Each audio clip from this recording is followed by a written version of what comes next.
دلوقتي مرشح الحزب الوطني، صديق شخصي لمبارك.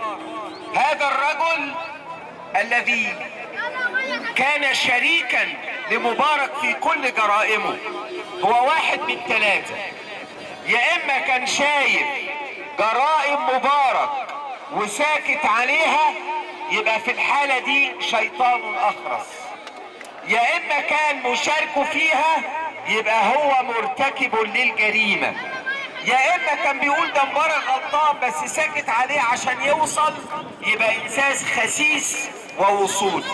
طب نعمل معاه ايه؟ احنا قدامنا حلين: نفضل نضرب لغاية ما قانون العزل يتطبق ويتم عزل شفيق وتعاد الانتخابات مرة تانية بين المرشحين الشرفاء، واللي ينجح فيهم او يعيد فيهم كلنا معاه. ده الحل الاول، والحل ده يتطلب ان تبقى كلنا ايد واحدة باذن الله تعالى، ولا نسمح بفرقة لانها ثورة سلمية. الامر الثاني انه يبقى في انتخابات تنسقط شفيق بالانتخابات ونقف كلنا ايد واحدة باذن الله تعالى ان شاء الله.